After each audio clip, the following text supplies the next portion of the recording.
לכל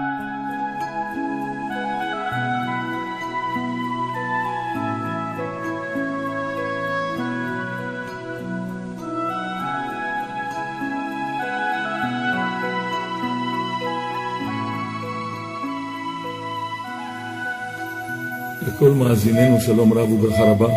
אנחנו בעזרת השם ברך מתחילים את הלימוד שלנו בספר הקדוש והנורא ליקוטי מוהר"ן שחיבר רבנו הקדוש אור האורות רבנו נחמן בן פגה. אנחנו מתחילים בתורה א' בעזרת השם יתברך.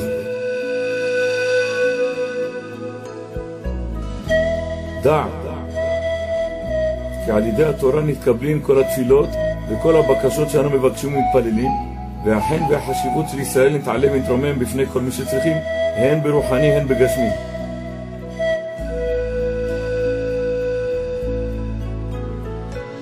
עכשיו בעוונותינו הרבים הן בחשיבות האמיתי של ישראל נפל, כי עכשיו בעיקר החשיבות והחן הוא אצלנו.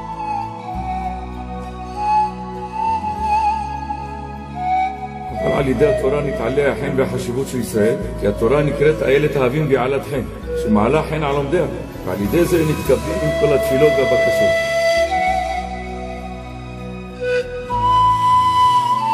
הרבה תפילות שאנחנו מתפללים, הרבה בקשות, הכל חוזר לכאן.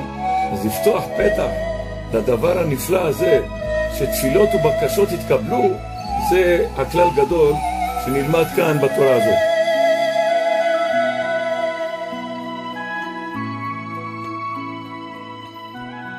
אז אומר רבנו שהעניין, מה שהתפילות והבקשות לא מתקבלות, צריכים לתלות את החיסרון במה שהדברים אין להם חן.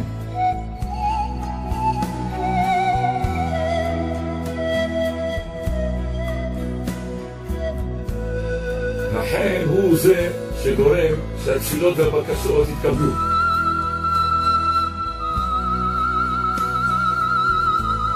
ואם כן, קבלת התפילה תלויה בעבודתו של האדם. אדם יכול לעשות מהלך שתפילותיו ובקשותיו יתקבלו על ידי שהוא יהיה לו חן. ואיך האדם יכול לעשות שיהיה לו חן שדבריו יתקבלו?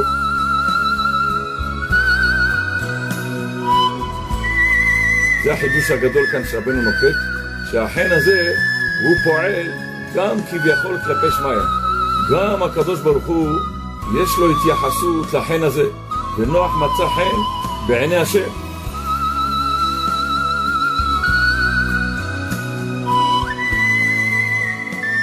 וכך נאמר אצל משה רבנו, שהקדוש ברוך הוא אמר לו שהוא ממלא את בקשתו. למה?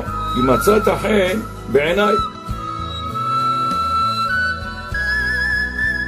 מאחר ועיקר החיסרון שתפילות ובקשות לא מתקבלים זה מחוסר החן, אם כן, אם אנחנו פונים לתורה שהיא המקור הזה שמעלה את החן, אז זה דבר פשוט שמהתורה נקבל את החן, ועם החן הזה נוכל לעשות שהתפילות והבקשות יתקבלו.